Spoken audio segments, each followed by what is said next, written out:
Hello, and welcome to episode 215 of the 77 Club. Harry, start with socials. The Wall 77 Club, everywhere. Please follow us. And could you subscribe to us on YouTube too? I'll change it up this week. I won't beg for Spotify, I'll beg for YouTube. So please There do we that. go. Yeah. Jack Williams is here. Hello. And Dan Bayliss. Hello. Harry, a game with lots going on in it. A lot of that time, no one really knew what was going on in it. But an incredibly important 3 points in the context of the season, and especially when you take into account it was done with 10 men in the end. Yeah, well, I think because we were all pretty confident we'd win the game, something had to go wrong. It just had to. We weren't going to be playing sailing. It never is with Wolves. But again, as we always start with, I want to start with the starting lineup because I think it shocked everybody that we had four central midfielders, really. Obviously, Hwang injured, so Moutinho coming for him. And then he went back to the 4-3-3. It wasn't a 4-4-2, which I was a bit confused of. I didn't know what he was going to do. So Núñez out on the left. Don't think it worked, really, him being on the left of the front three. Lamina, who was outstanding against Liverpool. Obviously, we're going to get on to what happened with him. But first 45 minutes, not very good from Wolves at all. Obviously, not being helped by the referee. But then Super Lopetegui, the genius that what he is, won us the game with his substitutions, which is a recurring theme under him, it seems. Jack, you were there. And, I mean, we didn't know what was going on. I'm sure you were none the wiser messaging saying what's happened with the second yellow. I mean, referee was card happy anyway, wasn't he? Yeah. I think you made the point though. You didn't think there were any yellow cards in that first half, and he gave out 6. Yeah, I wouldn't quite go that far that there weren't any, but there was 6 that he gave in the first half, and it was a 2 at best. It just wasn't that sort of game. This is the thing that I didn't quite understand. It wasn't that nasty. It was played perfectly well. There was a few fouls in there, but I don't know what was going through his head really, because he just kept once he'd given one soft one, he had to keep going with it. And yeah, it wasn't really until midway through the second half that I think someone got it on their phone. It was probably the tweet from Nathan Judah that says that he's been sent off for aggressively approaching the ref, because I didn't really know. Like I said, I didn't think it was him who made the tackle when the play stopped. So I thought like he must have said something. But watching it back, it's just hilarious, really. And I know that some people have sort of come out and said that, oh, that's the rule because, if 3 people approach them. And if that's the rule, then it needs to be enforced and enforce it. But you can't just enforce it in one game, in one moment. And that's it the rest of the time. Last week, Andy Robertson and his mates were all crowding around the ref when they should have had a penalty. Not a word said. Played on. No, not Liverpool. But to enforce it like that, it's a poor show. Fair enough if it's going to be enforced across every team and every game that weekend or something. But I know we were chatting about this in the group, but watching it back, I think he books Lamina without realising he's already booked him, the referee, because it's a very harsh thing to send someone off for, particularly in the first half when the game has not been as I said, just not been played. 27 bad minutes. Blood. So the way he just instinctively just books the third player who comes over, which again, I think he could have booked any of them. He didn't have to pick the third player. But once he's done that and Lamina falls to his knees, he thinks, why is he falling to his knees here? He's like, oh God, I've already booked him. I need to send him off now. Otherwise I look stupid. And it's just, again, we have it every week, don't we? And the officiating's all over the place. And the ref was quite rightly booed off at half time. And yeah, gave 6 yellow cards. And really, he could have got away with probably just giving 1 in that whole first half, really. But that's not the game he wanted to play. But luckily, it didn't, in the end, affect the result. But given how flat the first half was, I thought we were going to cruise in for a comfortable defeat. But as ever, Lopetegui, even with 10 men, sees something, changes it, and we get results. Dan, it's consistently inconsistent, isn't it? Couldn't have said it better myself.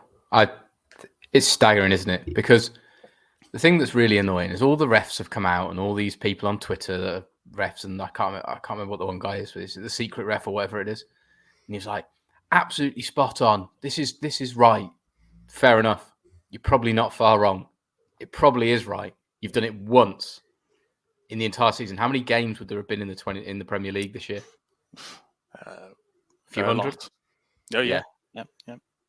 So if you're going to do it, just do it. I've got no problem. If you chat to the ref and you get a yellow card, absolutely fine in my book. No problem with it. But you can't just go one game. Yeah, what a fantastic decision. And then next week we know that tonight Arsenal versus Man City, won't happen. So No. it's not double standards. Double standards is the wrong word for it.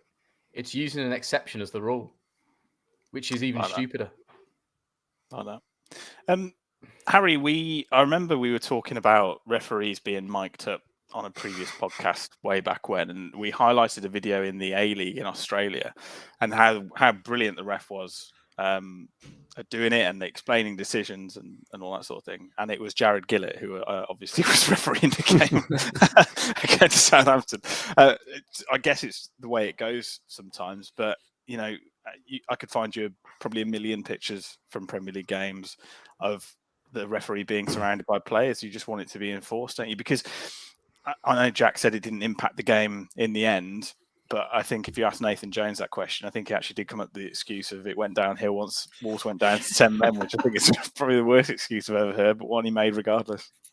Yeah, ridiculous excuse. Yeah, just on the Lamina booking, I agree with Jack. I think he didn't realise until he looked up and seen it was Lamina that he was already on a yellow. And Lamina's first yellow wasn't a yellow either. The Semedo one wasn't. But I think he's tried to a lot of like Bailey said about the referees coming out on Twitter. There is an actual rule that says if more than 3 players surround the referee, they get a booking. But like Bailey said, they never enforce it consistently.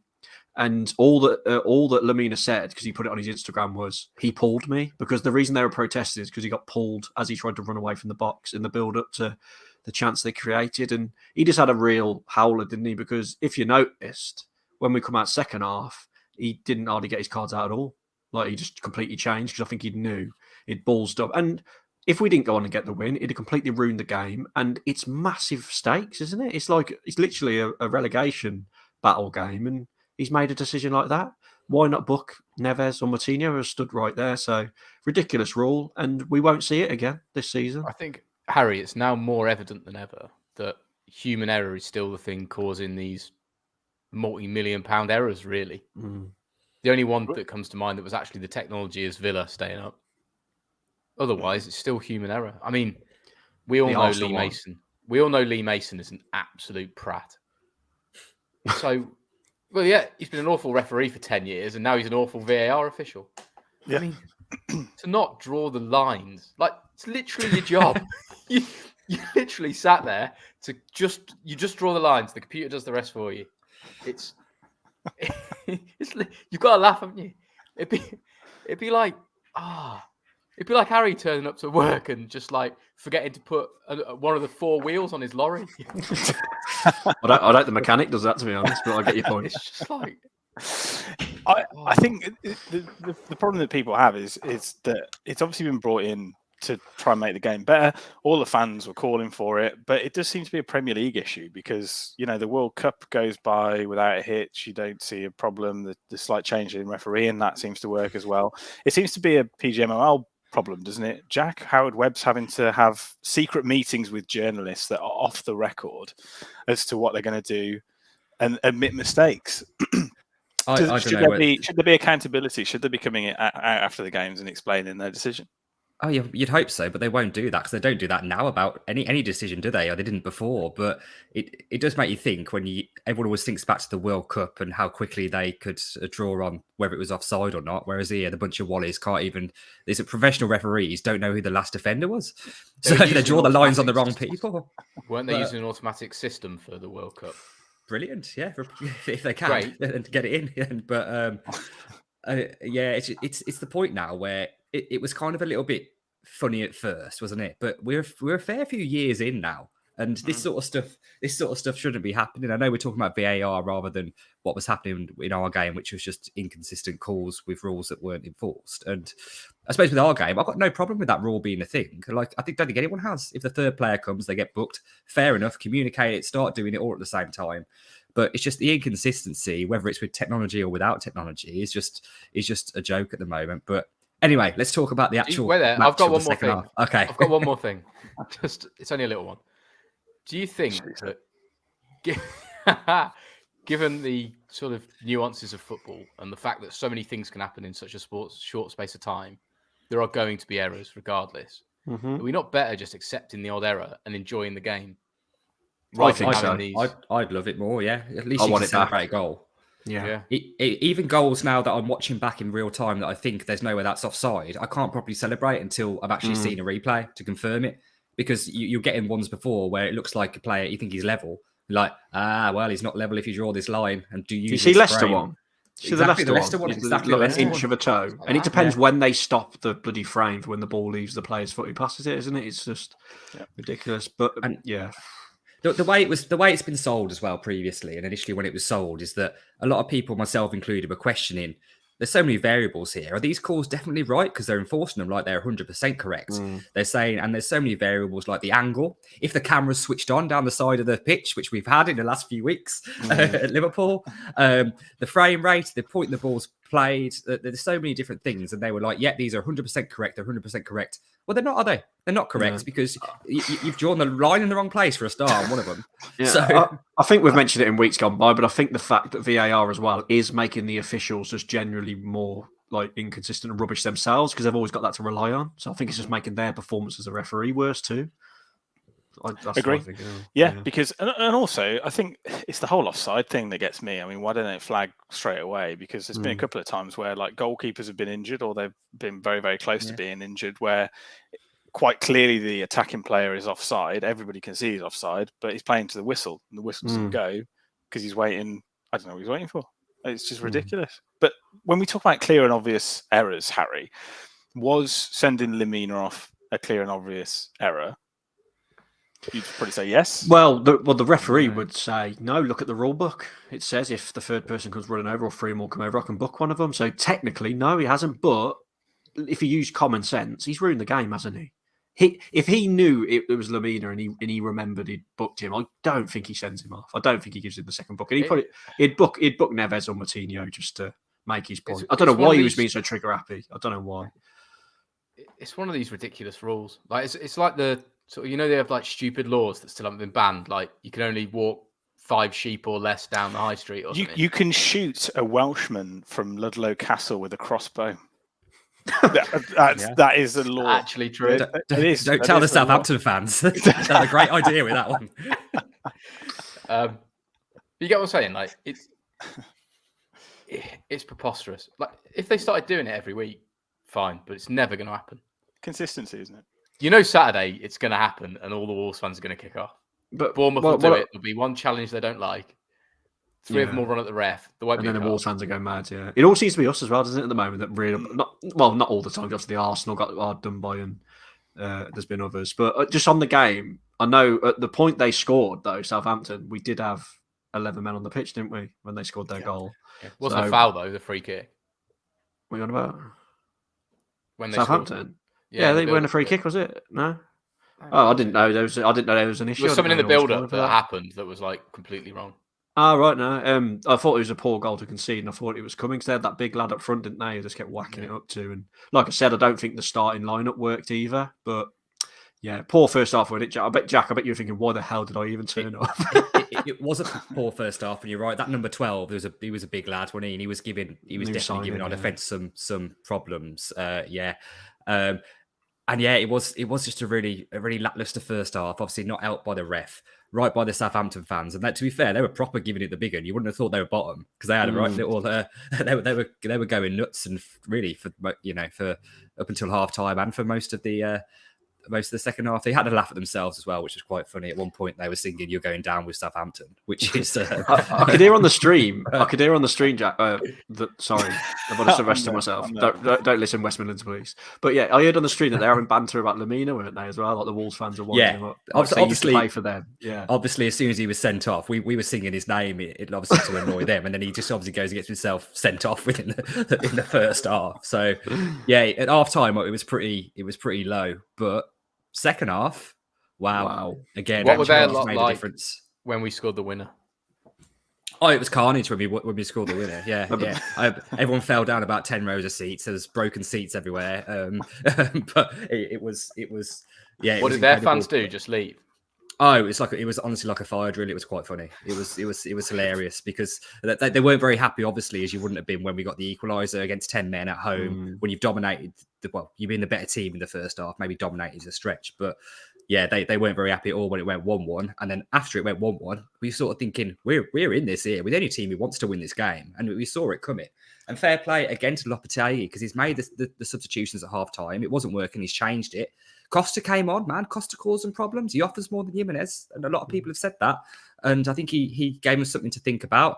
And obviously, the main man for his finish and on his actual debut, Mr. Gomes, fair play on both occasions, actually, for both goals. I thought we fluffed the chance. We fluffed the chance, missed the opportunity. We Traore's one, but we kept at it, kept having a go, and we scored 2 goals, really, which from positions where it looked like we'd messed it up. They are chalk and cheese, those 2 goals, though, aren't they, Bayliss? Because the one is a comical. I think it went off him 3 times off Bednarak, didn't it? Until it eventually ended up in a net, and the second one was a perler into the top corner. I think it hit him, nutmegged him. Yeah. Hit him on the arse, hit him on the shin, and then went in. Yeah. Well, what can you do? Sometimes you get the rub of the green, but it looked like we were pressing for it. So it was probably a deserved equaliser. And then nice bit of work. When have you seen Wolves drive towards the box? And fair enough, 2019, I think. He gets lucky with the rebound. But to have the composure to open his body up and just stick it in the opposite corner. Yeah. Super finish. And Harry, if he wasn't a cult hero even before he arrived at Wolves, he's making strides, Joao Gomes, to have a statue up before Easter. Oh, he changed the game as well when he come on. He was so positive driving forward, I thought. And all the substitutions, Bueno completely changed the game. He was flying down that left, put the great ball in for the first goal. As Jack mentioned, I gave Costa stick, take the piss out of him, called him an oil tanker. He was causing them all sorts. Like, he should have scored, admittedly. Adama, amazing, completely changed it. I thought on the day Sarabia struggled a bit. Cunha struggled first half, I thought. So we needed the changes, and it felt like we had bloody 12 men, never mind bloody 10. And yeah, what a story for Joao Gomes. The day before his 22nd birthday as well. And I know Jack was in there. It looked amazing on telly, the away end, but perfect from Lopetegui, perfect results. And we needed it, didn't we? But the substitutions, I love Bueno. I actually love him. Like, I know Ait Nouri's been getting back in, but I was a bit like, oh, that's harsh. He comes on. He's just a magician down that left. That ball in, world class he is. He's only young as well. He was your dark horse pick for the season, wasn't he, Harry? I think. I'm not saying I'm a genius, but I'm a genius. Did you send him a Valentine's Day card, Harry? I'll tell you what, I might do. No, yeah, I remember getting some raised eyebrows when I picked him as well at the beginning of the season. But what a player! Still no room in the side for Nathan Collins, Jack. And are we still a bit puzzled about that? Or are we thinking if it ain't broke, don't fix it? Does he see more in Kilman in training? You know, we only see him 90 minutes a week. One thing we do have to say, actually, and I don't want to draw anybody out because everyone did really well considering the circumstances, but Jose Sarr's save off Kilman's dodgy back pass at 1-0, that kept us in the game, that did, because that was a bit ropey. So, I mean, you could look at the last 2 games, and the centre-backs, although they've both been really good, they've had a mistake in them. You can't deny that. And that on another day, if Sarr hadn't found the form that he's found in the last few games, that could have been a completely different story and really killed the game off. So Sarr kept us in there, and it was just a bit sloppy from Kilman without realising the pace of the forward player. I think he was chasing it down. He's quick. Yeah. I'll tell you another thing as well, Jack, just off the back of that with Sarr. The 2 times they got a free kick on the edge of the box, because obviously Ward-Prowse, I was shitting myself. And the second one right at the end, why did he pass it? It was a good save by Sarr in the end, but the fact he went short, I mean, if I was Nathan Jones or even any of his players, I'd have been fuming. I was just waiting for him to bend it top corner.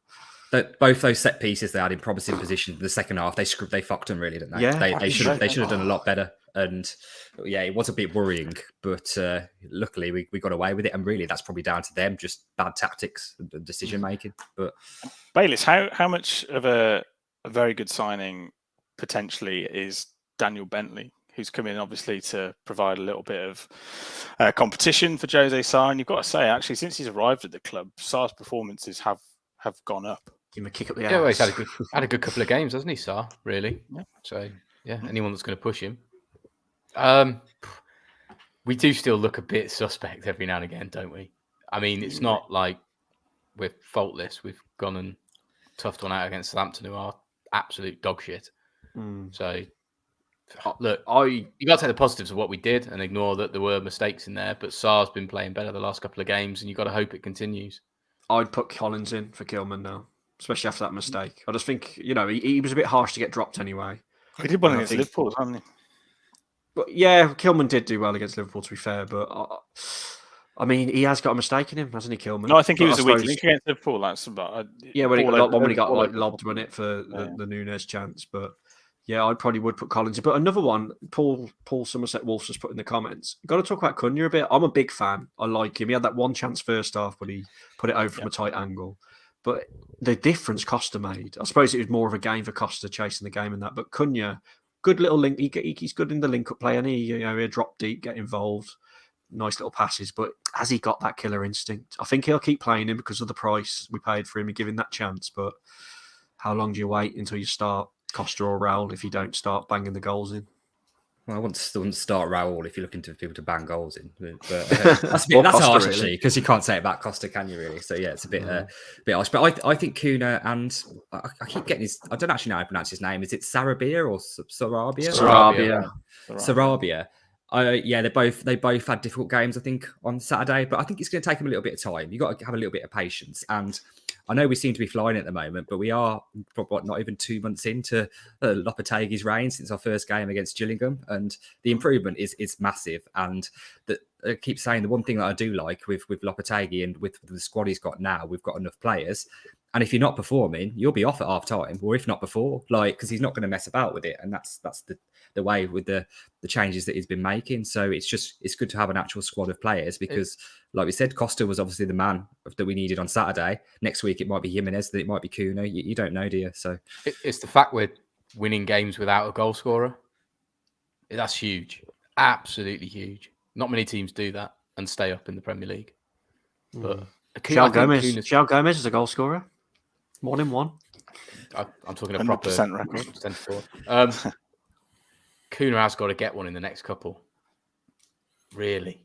I mean, Bournemouth is arguably where he will find the net, isn't it? You would say. wow. Yeah, it's a bit of a banana. It's a massive banana skin. It's a difficult one. You remember, they just when we played them away, they just got beat bloody 9, didn't they, or something the game before, and it was 0-0.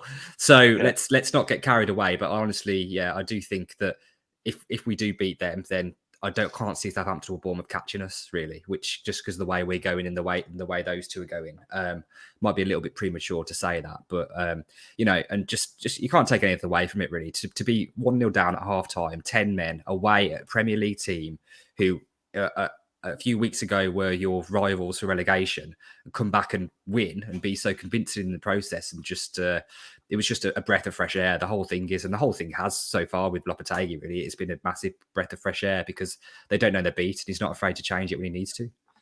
Harry, give us a man of the match. I'm going Joao Gomes for the goal, or Adama, one of those two. But I'm going to go with Joao Gomez. I thought he changed it. I know he come on late, but first half was terrible. Second half was brilliant. Him or God, do I do my boy Bueno like that as well? No, I'll go Joao Gomez. Yeah, Bayliss. I think a lot of praise got to be heaped on Dawson for what he's come in and done, and the composure he's given to a defence that was all at sea not long ago. Poor for the goal, Bayliss. Poor clearance for the goal for me. But defenders are going to give away. It's inevitable. It's like strikers missing chances. I know it's a bit of a weird one, isn't it? Like Lopetegui for making the changes and winning the game. Weirdly, I was going to say we always pick a player, but is it a manager? It's the manager. Oh, I'll take that. Yeah, Jack. Decided. Lamina, just because it made it funny. It's funny in the end, really. Sacrificed himself for the team. Hilarious away end at the very end of it is brilliant. But no, see, I don't know. Actually, it is a difficult one. Yeah, I'll go with Gomez as well, just because it was a good finish, a winning goal, and yeah, just positive when he came on, wasn't he? So good pick. Yeah, I think most people went with Joao Gomez online. Let's talk about Bournemouth. Well, there's going to be one change. We've just spoken about him. It's Lamina. He will miss that game, Harry. You mentioned that the last time we played them, which was way back when in August. We've had a World Cup since then. But the side that started that game, when you look at it now, just shows how far we've come. Obviously, Sarr in goal, Semedo, Collins, Kilman, Johnny, Nunes, Neves, Moutinho, Neto, Jimenez, and Guedes. Big difference. New manager as well. So how do Wolves line up this time? Is it time for Collins to come in for Kilman, and who replaces Lamina? Before I answer that, Neto scored for the under-21s, didn't he? It did. Looking took him sharp. 8 minutes, I believe. Yeah. So how will it go? I think it'll be a 4-3-3. Obviously, no Lamina, so it's going to be Joao Gomes straight in there. I think he'll keep the same back four. I do think he'll start Kilman, although it'd be nice to see Collins go in. I think it'd be the same. It's up front, which is a good little debate because Adama's been looking impressive coming off the bench. So will he get a start? Probably not. I think he'll keep Sarabia in there. I think he will start Cunha. And I think we might see a re-emergence of the little Smurf Pedence as well, if he's fit. So, yeah, it's interesting. But with Lopetegui at the moment, it's hard to predict what he's going to do. But, I mean, again, I think against Man City away, although he's a genius and he makes really good substitutions, he did make a mistake of the starting lineup there. Arguably against Southampton, I think he went with the wrong starting lineup too, but he always sorts it out fairly quick. He knows when it's wrong and he acts quick. So, be interesting. I think it'd be a 4-3-3 with the team I just said, yeah.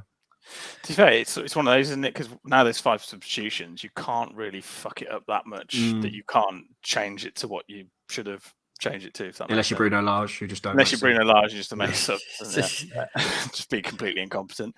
Jack? I was quite shocked that Podence didn't feature at all. He's injured, I think. Is he carrying a knock? He had a knock, yeah. Right. The one thing that is worth noting, I know it's quite far away, is when Johnny came on towards the end of the second half, I looking at the build, I thought it was Podence. So I know obviously there's a height difference. He's got different colour hair now. But at first glance, I was like, is that Podence? But I think he's got Johnny trim. So I don't know what extra training they're doing because he looks like he's obviously put them on some extra running or something because he seems a lot trimmer than he was. Which gone from Johnny Bravo to Johnny Trim. But yeah, that's one thing to note. But you just don't know what he's going to do with the formation or the team, do you really? But I'd imagine that the bare bones are going to be the same. I don't think he'll drop Kilman. I don't think he's done enough to deserve to be dropped. I'm just quite shocked actually that Dawson's come in straight away to be the main man. I thought he was going to be the backup, to be honest with you, but Lopetegui probably thinks that defence needs some experience, which is, it's fair enough, really, and a good shout. But I wouldn't be surprised if, it's very, very similar, to be honest. Obviously, Lamina is the one where it's got to change something. But shall I be the voice of reason? Go on. Yeah. Gomez isn't match fit yet. He isn't. He looks it to me. Again, I was surprised he actually even featured, to be honest with you. Yeah. So yeah, I agree. I think it's going to be Núñez, Moutinho, Neves. Gomez might come on, might feature, might get half an hour, but maybe 45 minutes if we're not playing particularly well. And I think you've got to go Sarabia, Cunha, Traore up top. Can't argue with that. Interesting. Ray says the players just look fit. Does he mean in terms of like their physicality? Valentine's or their Day was yesterday, but otherwise they do look so much fitter. They looked beat on 60 minutes first part of the season. It's difficult when you're losing games to keep your head up, I suppose. But they definitely do look more at the races for 90 mentally minutes. As well. They just look mentally in a better place. Everything. It ain't just physically, it's mentally. Because Lopetegui, he's just a nice bloke as well, isn't he? When you see the clips, he is though, isn't he? You'd want to run through brick walls for him, wouldn't you? Yeah. Whereas you won't run through a bloody piece of cling film for Bruno Lage. So.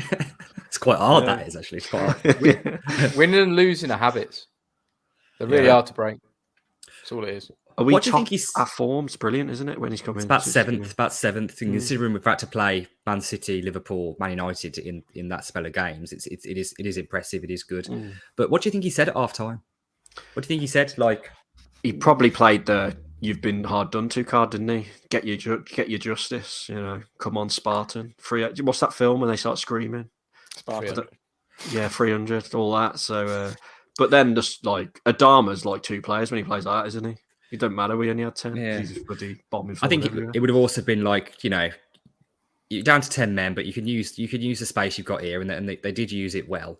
And also, if you get one back, they're going to start to shit themselves, and they're going to naturally drop. Yeah, that's exactly what happened, didn't it? Really. So, and we always come back and win at Southampton. So, did you feel it in the stadium when we got the first that their asses fell out? Oh yeah, yeah. You could tell straight away. Like the crowd, they were just angry straight away because they were thinking they were going to go on to, win that game convincingly, and they started to get worried because we started to look good. As soon as that went to 1-1, I was like, I'll take this all day. yeah, really happy with this. A point away from home in these circumstances, brilliant. But luckily, I wasn't one of the players because they wanted more. They sensed blood and they were like, "No, we're going to go on and try and win this." And fair play to them. It was a really good day, man. It was a good game, and one of those that really, after some of the rubbish we had before Christmas, we've had so many with the game against Liverpool last week and that game at the weekend just gone.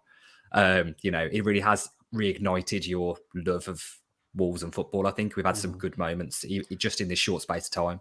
Basically, it's going to start being sellouts again. There'll be no empty seats at Molineux now because we're starting to play well again. Close shop FC. Pretty much, yeah.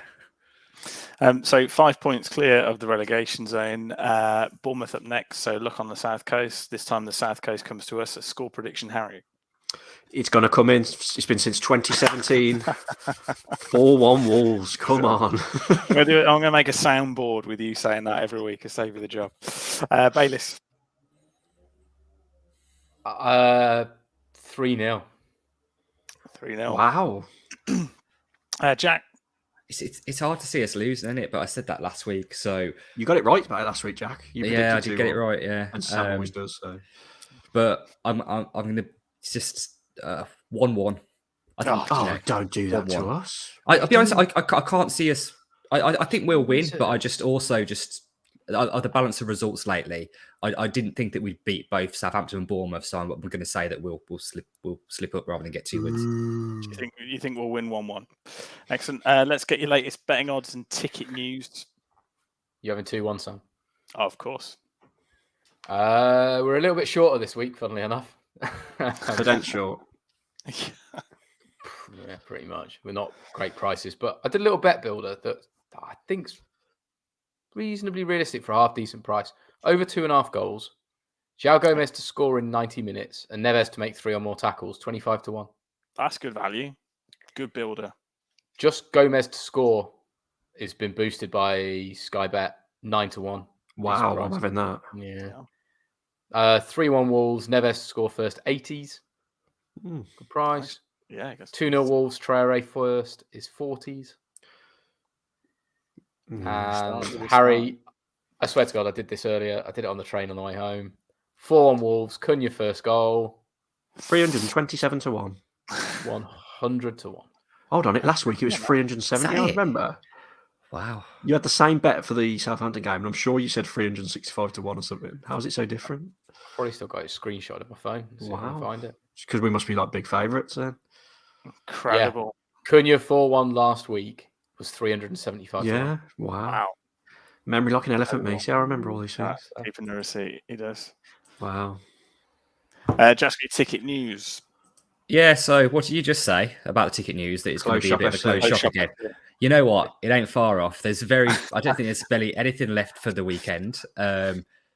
No, I don't know if more will be released where people have sold them back to the club or anything, but it's there's none available at the moment.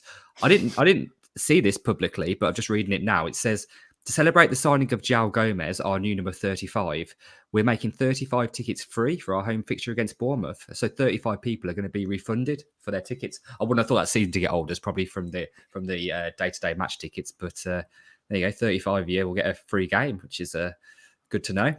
Next home game after that. Sorry? So about 0.1% of the ground capacity, is that? Well, yeah, it's publicity stunt, isn't it? But the next game after that is home to Tottenham Hotspur on the 4th of March, Saturday 3 p.m. kickoff. And there's very little available for that as well, really. You're really struggling, and that's only on sale to members, but everything is pretty much sold out there. Next home game after that is Leeds on the 18th of March, and that is on sale to the Membership Plus people as of the 21st of February. Looking at the away games, now Fulham on the 24th of February, which is an 8 p.m. kickoff because it's on TV, that is sold out. I didn't get a ticket for that. I'm quite annoyed, actually. So, yeah. Do you want to come? I missed out there. Do I want to come? Is this going to be one of your, I'll sort this out and then it never happens jobs? Like, I was actually going to look in the, what's it called, stand? You know, they've got the neutral. Just get a big ladder. I've actually got a boat with a crane on it. But I mean, yeah, potentially. So I would like a ticket for that. But let's going to look and try and get a neutral stand ticket. I don't think they do the neutral stand anymore. We probably should take this conversation offline. But yeah, I don't think the neutral stand's a thing anymore. I don't really want to sit in the home end, to be honest. they're all too posh for me. You'll They be all all right. sound like So yeah. Anyway, the game against Fulham is sold out, but it is on TV, so we'll be able to watch that. The rearranged fixture away at Liverpool on Wednesday, the 1st of March. Now, this caught me out actually because this is the rearranged fixture. The tickets have actually already been sold.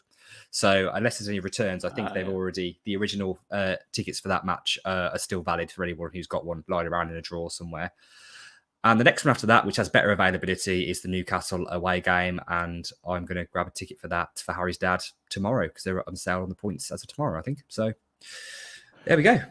Lovely stuff. Let's move on to a conversation that we had on the WhatsApp group yesterday. And was it Bayliss, I think you put forward the idea of coming up with the best 11 of the fosun era where players were sort of... On Wolves form, though, remember? Yeah, on Wolves form, at the peak of their powers, the best they've played during that time. We were just squabbling around, weren't we, for about an hour about who's good and who's not. So, because look, any Wolves player that's played for Wolves in the fosun era, but they have to be at their peak performance for Wolves. You can't say Diego Costa on Chelsea form, for example. Yeah, I think that's fair. Or Jota on Liverpool form, but you could have him on his Wolves form. Correct. Yeah. So Baelish, yours was Sarr, Doherty, Bolly. Dawson has made it in there after 2 games. Yeah, that shouldn't be in there. That's not with the logic. Johnny left back, Neves, Moutinho, Nunes or Lamina, Jota, Podence or Adama, and Raul. So I'm going to have to ask: is it Nunes or Lamina, or Podence or Adama? Lamina's played 2 games. So's Dawson, but I think he's so solid at centre back. I like him. We've never had a solid centre back pair, have we? We've got to have Cody. You can't disrespect Mr. Shouty doesn't count, does it? I'll do. I've got Harry's, which is Doherty, Bolly, Cody, Johnny, Patricia, and goal. By the way, Helder Costa makes it into Harry's 11. Look at that, just a wind-up merchant. And on the other side, Cavallero. This is crazy. Neves and Moutinho middle, Raul and Jota up front. Seb's wasn't too far off. A couple of changes. Patricia in goal, Doherty, Bolly, Cody, Johnny, Nunes, Neves, Moutinho, Adama, Raul, Jota. Aaron's was Patricio, Doherty, Bolly, Sace, Semedo, Neves, Moutinho, Nunes, Dendonka, Jimenez, and Jota. What's yours, Jack? I don't think you took... I think let's go through. I don't know. It's quite hard to think, really. But I think the front 3 has got to be Raul, Jota, and Neto. You'd think. Oh my God, Neto! I forgot about Neto. But I mean, did you say Cavallero and Costa, Harry? I was on a wind up on the WhatsApp, to be honest. But they've got to be up there. They're on top form. I love them. Obviously, you've got to put Neves and Moutinho in there, haven't you? I think the only questions really are Sarr or Patricio, and who do you put at the back? Tomato. Cody's got to be in there. He served the whole bloody era, didn't he? I know, like, he can't defend. I can't believe you're saying this, Harry. Yeah, but he's got to be, hasn't he? Yeah, he was good for us, wasn't he? I can't believe you haven't picked Danny Bath. He was, yeah. He was a championship level defender, so he was good in the championship, and then he punched above his weight for a bit in the Prem, didn't he? And he shouted a lot, and he was captain. He was a nice bloke and interviewed well. So he's got to be in there. And I mean, what about Bonatini? I'm joking. I can't even do it with a straight face. But Cavallero and Helder Costa, the year we went up, and even in the first year in the Premier League, they were mustard. Rotating. Jota couldn't get in sometimes because of Cavallero and Costa in the early years under Nuno. That's true. About 14. But Adama and Raul. Adama's a weird one because he ain't been consistent enough, has he? But at the peak of his powers, him and Raul, they were formidable. That one season they were, yeah. Just before Raul got his injury, they were class. Yeah. You can't have like Lamina and Dawson because they've only played a few games, haven't they? So, in my opinion. It's the first time I felt safe at the back. Ever. Yeah, but I don't think you can have Nunes either because for the first 6 months he weren't that good of his Wolves career. Yeah, that's a difficult one, isn't it? It's got to be like longevity's got to be in there as well, hasn't it? I think it would cause a lot of debate. I'm sure there's people like Neto. I didn't even think of Neto. He's got to be within a shout to be in the front three. Harry, if any listeners would like to tweet their 11 to us, don't. Not interested. It's a vanity project. What about Ndai? No, Christ. Oh my God, Danny Bath. Oh my god! How can we You're just saying forget him? stupid names, don't you? Should we put Miranda at the back? Like he's just on the wind-up. Douglas. G- Douglas Jesus is a Vallejo. shout. No, Barry Douglas. Barry Douglas. Bennett. Bennett Actually, is a Bennett shout. for the goal at Bristol City away gets it. Yes, two good shouts by Ray That's true. there. But you can't That's put true. Bennett in over Cody, can you? I mean, I liked Bennett, and I didn't think we should have got rid of him when we did, but you can't put him in over Cody. Top shagger, though, isn't he? I'm actually, you know, I think I'm kind of verging on putting Kilman and some of the new people in. To be honest, Can you put Kilman in over Cody? Yeah, I think so. I'm all right with that. That's Sace. We hadn't said Kilman and Sace. Cody. He played midfield in Sace. the whole championship era. Then he Mhm. slotted into centre back. And he under scored the rock. odd few goals. Yeah. He did, yeah. Doherty's got to be right back because he scored loads. Yeah. Johnny prime left back, unbeatable. Johnny Although I for the probably would first put two Bueno in seasons. thinking of it. Patricio will start. Patricio all day for me. You think? Nah, Patricio. So, He was a monster, Patricio. SARS had one good season, then now he's like a flappy Yeah. pancake. So Sar is the best keeper I've seen play against us and for us. yeah, but you're always pissed when you're watching. So That's true. However, you know, Patricio's still getting in that Portugal side ahead of him, so you know, rest he's my case. literally not beating him to the number one spot for them. Dendoncker, I think, was mentioned by. that's a good. He's consistent for us. I know he's on the bench a lot, but when he come on and he'd slot in defence when we needed him early on as well. We've had a few stars, haven't we? If it was on favourites, it'd be a completely different team. Like I probably would have Cavallero in there if it was my favourite players, and like Jota, obviously. But Bueno, I'd have left backs. I'd prefer him over Johnny, just as my favourite. I love Bueno. No one's picking Richard Stearman centre back. No. Was he in the Fosun era? Yeah, Helder Costa and Right. Danfield, wasn't it? Yeah, he was. Yeah, I mean that's Sam. a bit. Sam, you're not putting Podence in over Jota? Podence is obviously in over Jota. Even you don't Costa believe is that. Costa is in over Jota. William so- Jose over Raul. Yeah. Bonatini, we've mentioned. Afobe, Paul Gladden. Yeah. Paul Gladden, the hero.